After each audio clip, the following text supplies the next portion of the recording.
Hi friends, 12th எபிசோட்க்கு போகலாமா? மறக்காமல் ஒரு லைக் பண்ணுங்கள் செல்லக்குட்டீஸ். வீட்டிற்கு வந்த நிலா மிகவும் முயன்று அவன் மீதான தன் காதலை அழிக்க முயன்றாள். ஆனால் அதில் அவளால் வெற்றி பெற முடியவில்லை. அவனை காணாமல் இருப்பதே அவனை மறக்க ஒரே வழி என உணர்ந்தவள் இனி அஜயுடைய ஆஃபீஸ்க்கு செல்லக்கூடாது என முடிவெடுத்தாள். உடனே அதை செயல்படுத்தவும் தொடங்கினாள். அஜய்க்கு ஃபோன் செய்து, இனிமேல் நான் ஆஃபீஸ்க்கு வரமாட்டேன். ஏன்? எனக்கு அங்கே வர பிடிக்கல. ஓ, உங்களால் உடம்பு வளைஞ்சு வேலை செய்ய முடியலையோ? இதோ பாரு, ஒழுங்காக ஆஃபீஸ்க்கு வர வேலையை மட்டும் பார்க்கணும். அதை விட்டுட்டு வரமாட்டேன்னு அடம் பிடிச்சா உன் பழைய ஃபோட்டோவெல்லாம் என்கிட்ட இருக்குது. அதை லீக் பண்ணி உன் பேரை நான் ஆரடிச்சிருவேன். பழைய ஃபோட்டோவா? என்ன ஃபோட்டோ? குடிச்சிட்டு நீ ஆடிக்கிட்டு இருப்பையே, அப்போ எடுத்த ஃபோட்டோ. அஜய், என்ன உளர்றீங்க? உளர்றது நானா இல்லை நீயா? ஓ ஆமாம்ல, உனக்குத்தான் எல்லாம் மறந்து போச்சுல. மறந்து போச்சோ இல்லை மறந்த மாதிரி நடிக்கிறியோ யாருக்கு தெரியும். அஜய், போதும், விஷயத்துக்கு மட்டும் வாங்க. விஷயமா? வரேன் இரு. உனக்கு ட்ரெயின் ஆக்சிடெண்ட் நடக்கிறதுக்கு முன்னாடி உனக்கு இல்லாத கெட்ட பழக்கமே கிடையாது. தினமும் பாரில் இருந்து நீ வீட்டுக்கு போகவே நைட் 12 மணி ஆகும். ஒவ்வொரு வாட்டி நானே உன்னை கூட்டிகிட்டு உங்கள் வீட்டில் கொண்டு போய் விட்டுருக்கேன். நீ ஒரு குடிகாரி, என்னை மேரேஜ் பண்ணி அடிமையாக்குவேன்னு என்கிட்டயே சவால் விட்டவ. போதுமா உன்னை பற்றின இந்த விவரம்? அதை கேட்டுக்கொண்டிருந்த நிலாவிற்குத்தான் தலை சுற்றியது. நிலாவை பற்றி இந்த தகவல் எல்லாம் நிலாவாகிய மதுவிற்கு புதிது. இவ்வளவு மோசமானவளா இந்த நிலா?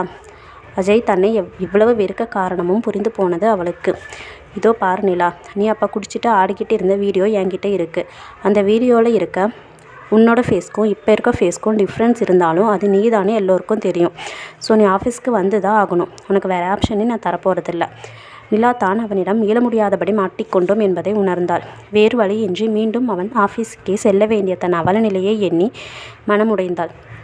அன்று நாள் முழுவதும் அழுது கரைந்தவள் தைரியமாக அவனை எதிர்கொள்வதே அதற்கு ஒரே வழி என்றும் உணர்ந்தாள். மறுநாளே ஆஃபீஸ்க்கு சென்றவள் அவன் கொடுக்கும் அத்தனை வேலைகளையும் முகம் சுளிக்காமல் செய்ய பழகினாள். அவன் வேண்டுமென்றே இல்லாத காரணங்களையும் தேடி அவளை திட்டும் போதும் அதை சகித்து கொண்டாள். ஒரு நாளும் தான் அவனிடம் கெஞ்சும் நிலை வந்துவிடக்கூடாது என்கின்ற உறுதியை அவளை அனைத்தையும் செய்ய வைத்தது. ஆனால் அங்கு அஜயின் நிலைமைதான் திண்டாட்டமாகி போனது. அவனுடைய வேலையையும் சேர்த்து அவள் தலையில் கட்டினாலும் அதை வேகமாகவும் நேர்த்தியாகவும் செய்து முடிப்பவளைக் கண்டு அவனுக்கு ஆயாசமாக இருந்தது. வந்த கொஞ்ச நாட்களிலேயே ஆஃபீஸில் உள்ள அனைவரிடமும் நட்பாகியது கண்டு அவனுக்கு ஆச்சரியமாக கூட இருந்தது. எப்படி இவளால் இப்படி மாற முடிந்திருக்கும்? வேலையை பொறுத்தவரை என்னும் முன் எண்ணெயாக நிற்கும் அவளை எந்த குற்றமும் அவனால் காண முடியவில்லை. நாட்களும் ரெக்கை கட்டி கொண்டு பறந்தன. அப்பொழுதுதான் ஒரு நாள் அஜயின் நண்பனான வினோத் ஆஃபீஸ்க்கு வந்தான். அவனும் அஜயும் ஏதோ ஒரு ப்ராஜெக்ட் விஷயமாக பேசிக்கொண்டிருந்தான். அங்கு வந்த நிலாவை கண்ட வினோத் அவள் அழகில் சுக்கித்தான் போனான். அஜயும் உடனே அவளிடம் ஏதோ வேலையை தந்து வெளியில் அனுப்பிவிட்டான். உடனே அஜயை பார்த்த வினோத், டே யாரடா அந்த பொண்ணு? என்னோட பிஏடா. உங்களுக்கு மட்டும் எப்படி தான் இவ்வளவு அழகான பிஏவெல்லாம் கிடைக்கிறாங்களோ? ஏன்டா இப்படி சலிச்சுக்கிற? ஆமாடா, சலிப்பு தான். நான் வேணா உனக்கு அப்ஜெக்ஷன் இல்லைனா அந்த பொண்ணை ட்ரை பண்ணி பார்க்கவா? வேண்டாம். ஏன், அந்த பொண்ணை நீ ட்ரை பண்ணுறியா? இல்லைடா, அந்த பொண்ணு கொஞ்சம் கேரக்டர் சரியில்லை என்று தன் நெஞ்சு சுட பொய்யுரைத்தான் அஜய். பார்த்தா அப்படி தெரியலையே. போதும் வினோத், நீ பேசுகிற விஷயம் எனக்கு பிடிக்கலை, இதோடு விட்டுரு. ட்ரை பண்ணாமல் கண்டிப்பாக நான் விட மாட்டேன் மச்சான். இரு, இப்போ வந்துடுறேன் என்றவாறு நிலாவை நோக்கி சென்றான். அஜய்க்குத்தான் என்ன நடக்கும் என்றே புரியாத நிலை. நேரே நிலாவிடம் சென்றவன் ஹலோ நிலா என்றான். அவளும் பதிலுக்கு புன்னகைக்கவே, நீங்கள் மிஸ்ஸஸா என்றான். அவளும் அவனை முறைத்தவாறே மிஸ் தான்.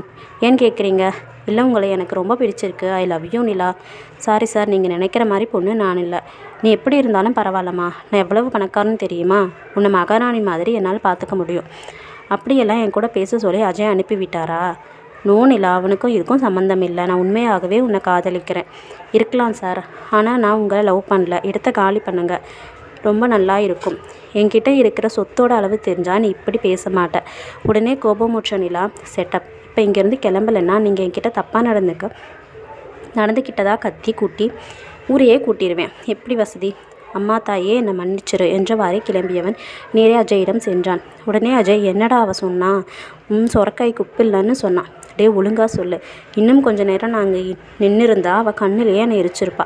எப்படிடா இவளையெல்லாம் பியவாக வச்சுக்கிட்டு குப்பை கொட்டுற? அவன் சொன்ன வார்த்தையை கேட்ட பிறகே அஜயின் மனம் குளிர்ந்தது. எங்கே நிலா வினோத்தின் பேச்சு மயங்கி விடுவாளோ என பயந்திருந்தான் அவன். ஆனால் அவள் தன்னிடம் மட்டுமில்லாமல் அனைவரிடமும் நெருப்பாகவே காய்கிறாள் என்று அறிந்த பிறகு அது அவனுக்கு மிகுந்த மகிழ்ச்சியை அளித்தது. சரிடா, இனிமேல் இந்த ஆஃபீஸ்க்கு மட்டும் என்னை கூப்பிடாத. வரேன் என்றவாறு வினோத்தும் கிளம்பிவிட்டான். சிறிது நேரம் கழித்து அவனுடைய அறைக்கு ஏதோ வேலையாக வந்தவள் அவனை கண்டு, பழிவாங்க வேற வழி கண்டுபிடிச்சிட்டிங்க மாதிரி தெரியுது. ஏய், என்ன உளர்ற? நான் இதுக்கு சார் உளர போகிறேன். கொஞ்ச நேரத்துக்கு முன்னாடி வந்து உங்கள் ஃப்ரெண்டு தானே உளர்னாரு. அதான் அவரை கதற விரட்டிட்டியே, அப்புறம் என்ன? தெரிஞ்சா சரி, இன்னொரு வாட்டி இப்படி என்கிட்ட வச்சிக்காதீங்க. ஏய், ஒழுங்கா இங்கேருந்து போயிடு, இல்லைன்னா எனக்கு இருக்க கோபத்தில் உன்னை கடிச்சியே தின்றுவேன். அவன் செய்தாலும் செய்வான் என பயந்தவள் உடனே அங்கிருந்து பறந்தாள். ஓகே ஃப்ரெண்ட்ஸ், பேலன்ஸ் நாவல் நெக்ஸ்ட் எபிசோடில் பார்க்கலாம். என்னோடய கதை விளக்கும் வாய்ஸ் எல்லாம் எப்படி இருக்குன்னு கமெண்ட்டில் சொல்லுங்கள். லைக் பண்ணி சப்ஸ்கிரைப் பண்ணுங்கள். பாய்.